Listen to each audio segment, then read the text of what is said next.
नमस्ते बच्चों। पिछली कक्षा में हमने देखा प्रकाश का परावर्तन के अंतर्गत प्रकाश की किरण एवं तरंग प्रकाश का परावर्तन क्या होता है, प्रकाश के परावर्तन का नियम, उसके प्रकार और दर्पण के प्रकार, दर्पण से संबंधित कुछ परिभाषाएं और दर्पण द्वारा प्रतिबिंब की रचना का नियम। तो आइए आज हम देखेंगे गोली दर्पण द्वारा प्रतिबिंब की रचना किस प्रकार की जाती है अवतल दर्पण में और उत्तल दर्पण में।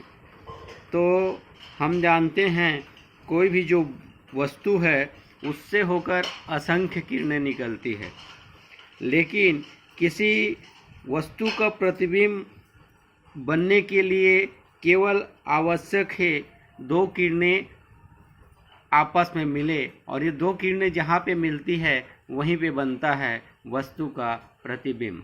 तो आइए प्रारंभ करते हैं गोली दर्पण द्वारा प्रतिबिंब की रचना अवतल दर्पण में। तो वस्तु पहली स्थिति देखते हैं, जब वस्तु जो है मान लो अनंत पर स्थित हो। वस्तु क्या हो? अनंत पर स्थित हो। तो हम जानते हैं प्रतिबिंब रचना का नियम हमने पढ़ा है कि मुख्य अक्ष हो हमारा PC। तो मुख्य अक्ष के समांतर आपतित होने वाली किरणें परावर्तन के पश्चात फोकस से होकर चली जाती है। तो मुख्य अक्ष के समांतर ये किरणें आपतित हो रही है और इस पृष्ठ से परावर्तित होकर फोकस से गुजर जाती है। उसी प्रकार से इधर से मुख्य अक्ष के समांतर आपतित किरणें परावर्तित होकर फोकस से होकर चली जाती है। इस प्रकार ये दोनों किरणें एक दूसरे को जहाँ पे काटती है वहाँ पे बनता है वस्तु का प्रतिबिंब। तो ये दोनों किरणें एक दूसरे को कहाँ पे काट रही है? फोकस पे काट रही है। इसलिए वस्तु का प्रतिबिंब कहाँ बनेगा? मुख्य फोकस पे बनेगा। और वस्तु के प्रतिबिंब का आकार क्या होगा? बहुत छोटा होगा, अर्थात बिंदु आकार का होगा। और प्रतिबिंब की प्रकृति कैसी होगी? वास्तविक होगी और उल्टी होगी। तो इस प्रकार जब कोई वस्तु अनंत पर होता है तो उसका प्रतिबिंब मुख्य फोकस पर बनता है, वस्तु से बहुत छोटा बनता है, वास्तविक और उल्टा बनता है। आइए दूसरा, यदि वस्तु कहाँ स्थित हो? अनंत पे और वक्रता केंद्र के बीच हो। ये हमारा वक्रता केंद्र C है और ये अनंत है। अनंत और वक्रता केंद्र के बीच ये भी कोई वस्तु स्थित है। तो वस्तु A से निकलने वाली प्रकाश किरण ये मुख्य अक्ष के समांतर आपतित हो रही है।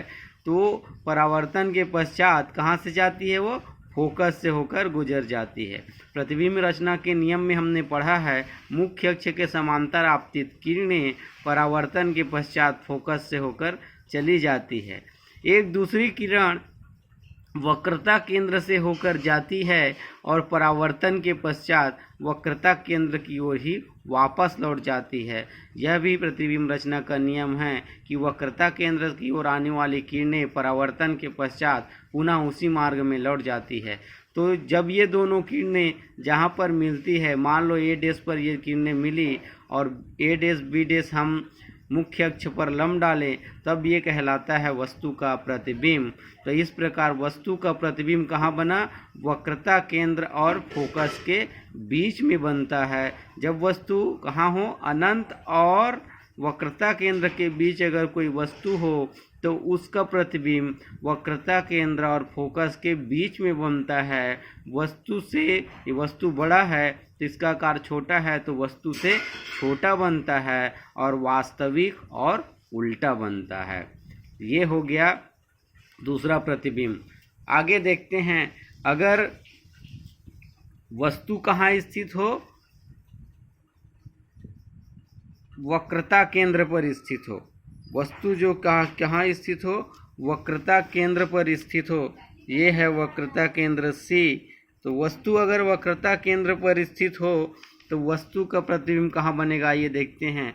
मुख्य अक्ष के समांतर अगर कोई किरणें निकल रही है तो हम जानते हैं मुख्य अक्ष के समांतर आपतित किरणें कहाँ से होकर परावर्तित होती है? परावर्तित होने के पश्चात फोकस से होकर चली जाती है और फिर से अगर कोई किरण फोकस से होकर आपतित होती है तो वह किरण मुख्य अक्ष के समांतर हो जाती है। तो एक नियम क्या था? मुख्य अक्ष के समांतर आपतित किरणें फोकस से होकर जाती है, और दूसरा, अगर फोकस से होकर कोई किरणें जाती है तो परावर्तन के पश्चात मुख्य अक्ष के समांतर हो जाती है। इस प्रकार जब दोनों किरणें मिलती हैं वहाँ बन रहा है वस्तु का प्रतिबिंब। तो ए डैश बी डैश वस्तु का प्रतिबिंब बन रहा है, तो वो कहाँ बनता है? वक्रता केंद्र पर ही बनता है और वस्तु के आकार का ही होता है, वास्तविक होता है और उल्टा होता है। ठीक है, तो वक्रता केंद्र पर अगर कोई वस्तु रखें तो उसका प्रतिबिंब वक्रता केंद्र पर बनेगा, वस्तु के आकार का बनेगा, वास्तविक बनेगा और वस्तु से उल्टा बनता है। अगला, अगर वस्तु जो है वक्रता केंद्र और फोकस के बीच में हो, वस्तु कहाँ रखी है? ये हमारा वक्रता केंद्र है और ये हमारा फोकस है, मुख्य फोकस। इन दोनों के बीच अगर वस्तु ए बी रखी है तो हम जानते हैं कि वस्तु ए से निकलने वाली प्रकाश किरण मुख्य अक्ष के समांतर निकल रही है, इसलिए परावर्तन के पश्चात वो कहाँ से जाती है? मुख्य फोकस से होकर निकल जाती है। एक दूसरी किरण जो कहाँ से? वस्तु से निकलती है वक्रता केंद्र की सीध में, वो परावर्तन के पश्चात वक्रता केंद्र की ओर ही वापस लौट जाती है। अर्थात वक्रता केंद्र से आने वाली किरणें परावर्तन के पश्चात पुनः उसी मार्ग पे वापस चली जाती है, और जब ये दोनों वस्तु मिलती हैं वहाँ बनता है वस्तु का प्रतिबिंब ए डैश बी डैश।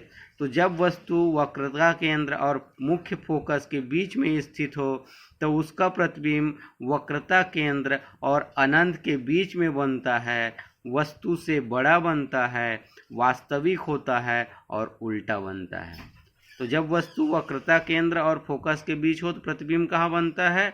वक्रता केंद्र और अनंत के बीच में बनता है। वस्तु यहाँ छोटा है तो वस्तु से बड़ा प्रतिबिंब बनता है, वास्तविक होता है और वस्तु से उल्टा होता है।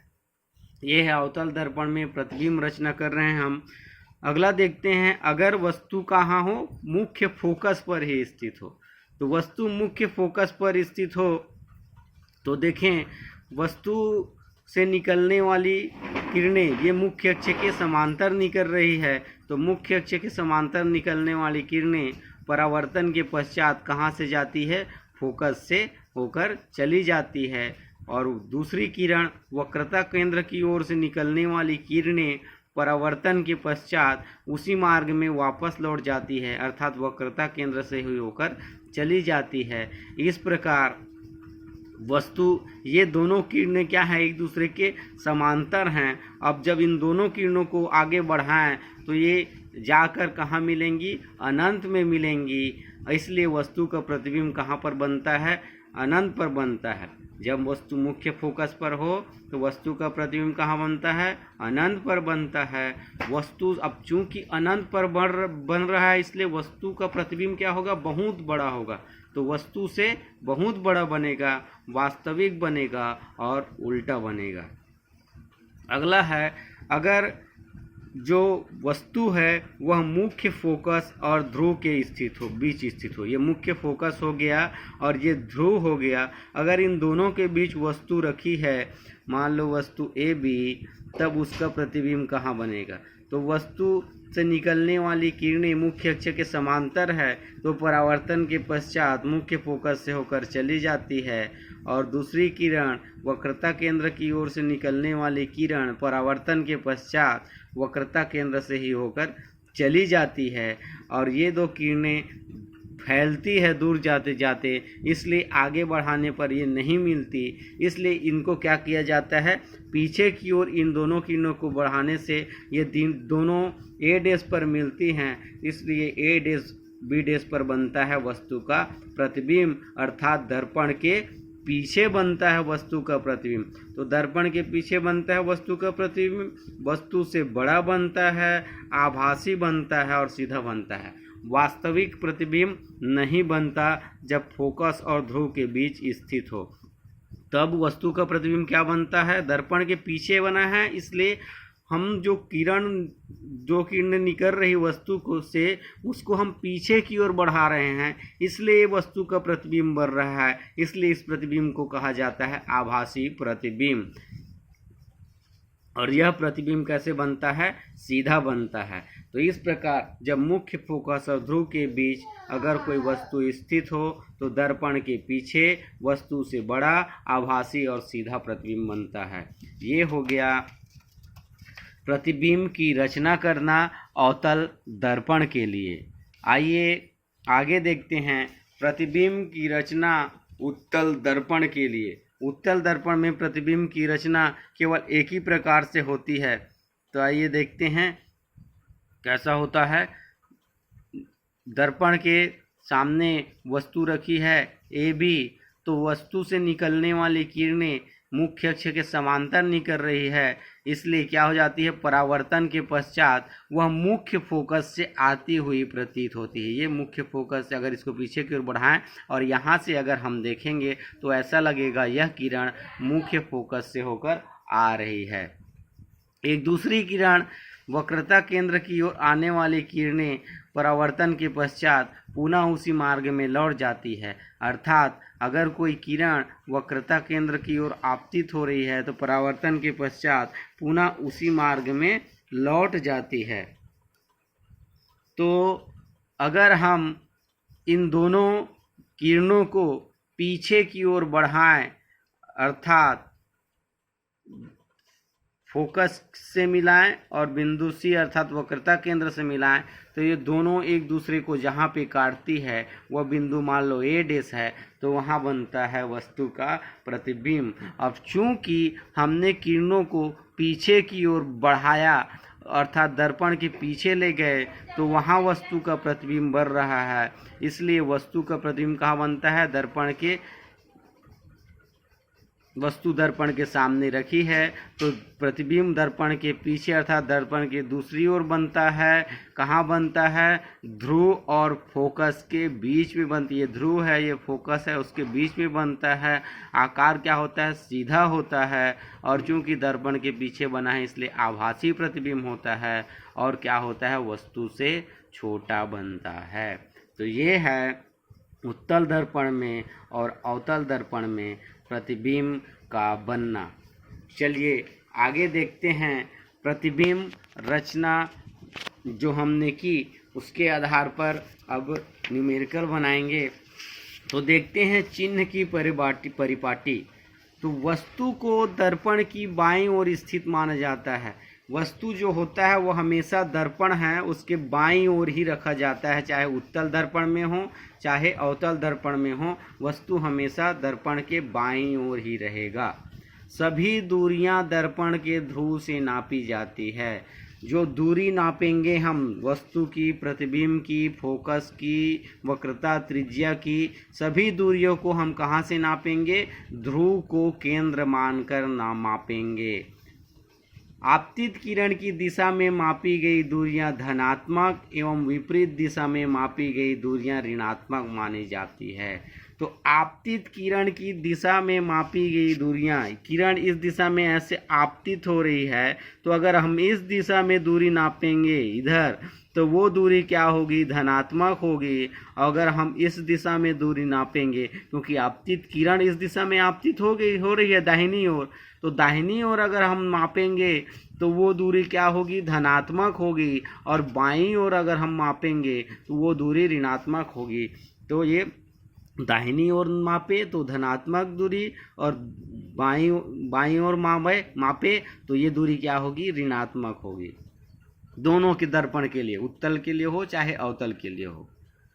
मुख्य अक्ष के लंबवत ऊपर की ओर मापी गई दूरियां धनात्मक तथा नीचे मापी गई दूरियां ऋणात्मक मानी जाती है। ये हमारा मुख्य अक्ष है। अगर हम इसको ऊपर की ओर अगर मापे तो ये दूरी हमारी क्या कहलाती है? धनात्मक लिया जाता है। और नीचे अगर है वस्तु या कोई प्रतिबिंब तो ये दूरी को क्या मापते हैं हम, नीचे अर्थात ऋणात्मक लेते हैं। उसी प्रकार उत्तल दर्पण में भी मुख्य अक्ष के ऊपर अगर कोई वस्तु है तो उस दूरियों को धनात्मक लिया जाता है, और अगर नीचे वस्तु है तो उन दूरियों को क्या लिया जाता है, ऋणात्मक लिया जाता है। तो ये है चिन्ह की परिपाटी। क्या क्या, वस्तु को हमेशा दर्पण के बाईं ओर रखा जाता है अर्थात लेफ्ट साइड रखा जाता है। सभी दूरियों को ध्रुव को केंद्र मानकर मापा जाता है। आपतित किरण की अगर दिशा में दूरी नापें, जिस दिशा में आपतित किरण हो रही उस दिशा में दूरी नापेंगे तो वो धनात्मक होता है, उसके विपरीत दिशा में दूरी मापे तो ऋणात्मक होता है। और उसी प्रकार से अगर मुख्य अक्ष के ऊपर की ओर अगर कोई वस्तु है तो ऊपर की ओर मापी गई दूरी धनात्मक होती है और नीचे की ओर मापी गई दूरी क्या होती है, ऋणात्मक होती है। तो ये है चिन्ह की परिपाटी। अब इसके आधार पर हम अध्ययन करेंगे गोली दर्पण की वक्रता, त्रिज्या और फोकस दूरी में संबंध।